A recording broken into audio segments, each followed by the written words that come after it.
चलेगा ये? या तो मैं एक काम ना करूं कि मैं आप सबको एक जो बात सवाल जवाब के बजाय पूरी जो मेरी सोच है मेरा मौक़िफ़ है वो मैं बता दूं। हाँ ठीक है। आज जैसे कि आप लोग जानते हैं कि मैं अदालत में मौजूद हूँ और जिस तरह से ये जो एक कैंपेन चलाई जा रही है और बड़े अरसे से जो है वो इस तरह की बातें और इल्ज़ामात बेबुनियाद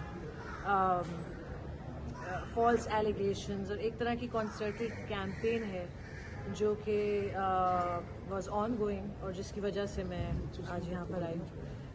मैंने नहीं सोचा था कि मेरा नया साल इस तरह शुरू होगा कि मैं अपने ऊपर किए जाने वाले कैरेक्टर असैसिनेशन की वजह से मुझे अदालत के दरवाजे तक आना पड़ेगा, लेकिन हियर आई एम क्योंकि मेरे सब्र की मेरी बर्दाश्त की लिमिट क्रॉस हो चुकी है। एंड आई फील कि जो भी ये इस तरह की कैंपेन्स चलाते हैं या इंसिनुएशन करते हैं उनको शर्म आनी चाहिए, साथ साथ उन लोगों को भी शर्म आनी चाहिए जो इस तरह के झूठ को, इस तरह की बकवास को, अफवाहों को आज के दौर में जबकि बड़ी इजीली चीज़ों को फैब्रिकेट किया जा सकता है, बड़ी इजीली फेक चीज़ें बनाई जा सकती हैं। मुझे हैरत होती है कि लोग किस तरह ये ख्वाजा साहब जवाब। अच्छा ख्वाजा साहब देखते हैं अभी तो यहाँ हम अदालत अपने मुल्क की अदालत के बड़े शुक्रगुजार हैं।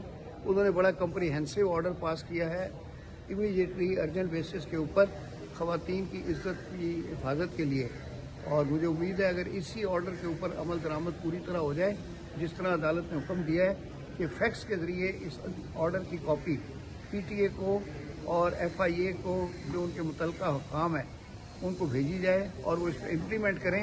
और 26 तारीख को उनको कोर्ट में तलब भी किया है ताकि वो आके जवाब भी दें कि इस दौरान उन्होंने किस किस को पकड़ा और क्या काम किया है। तो ये इंशाल्लाह खुद ही रुक जाएगा। ठीक है।